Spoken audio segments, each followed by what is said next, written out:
Para sa Abril ang unti-unting pagtaas ng kontribusyon sa SSS sa bisa ng bagong batas. Gaano nga ba magiging kabigat ang rate increase? Saksi si JP Soriano.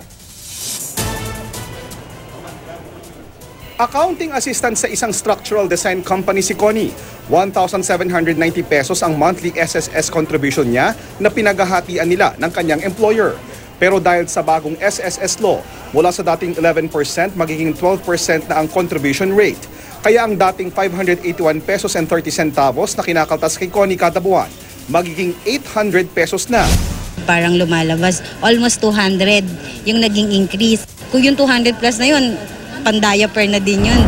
Para naman sa mga empleyadong may sahod na 10,000 piso kada buwan, ang dating 1,100 pesos na SSS contribution magiging 1,200 pesos simula Abril. Paghahatian din yun ng employer at empleyado. Meron effect pero mas okay naman yun para mas madagdagan yung pension. Sa mga voluntary member, mula sa dating 220 pesos na buwan ng hulog para sa 2,000 pesos monthly salary credit, magiging 240 pesos na. Yung sigurado lang yung pagtaas nila, natataas din yung pension namin pagdating namin ng 60.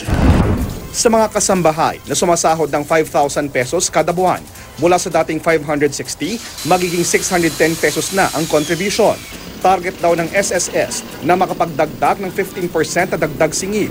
Utay-utay naman daw ang increase na sisimulan ngayong taon hanggang taong 2025. Paliwanag ng SSS, kasabay ng contribution increase. Ia-adjust din ang monthly salary credit, kaya madaragdagan din ang mga benepisyo at pribilehiyo ng mga miyembro.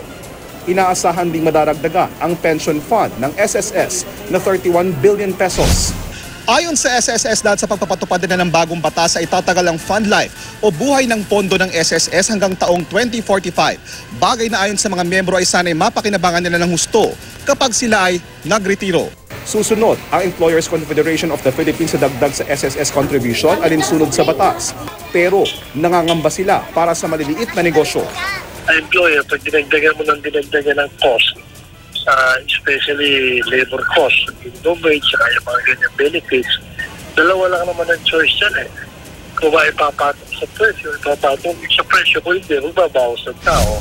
Ako si JP Soriano, ang inyong saksi.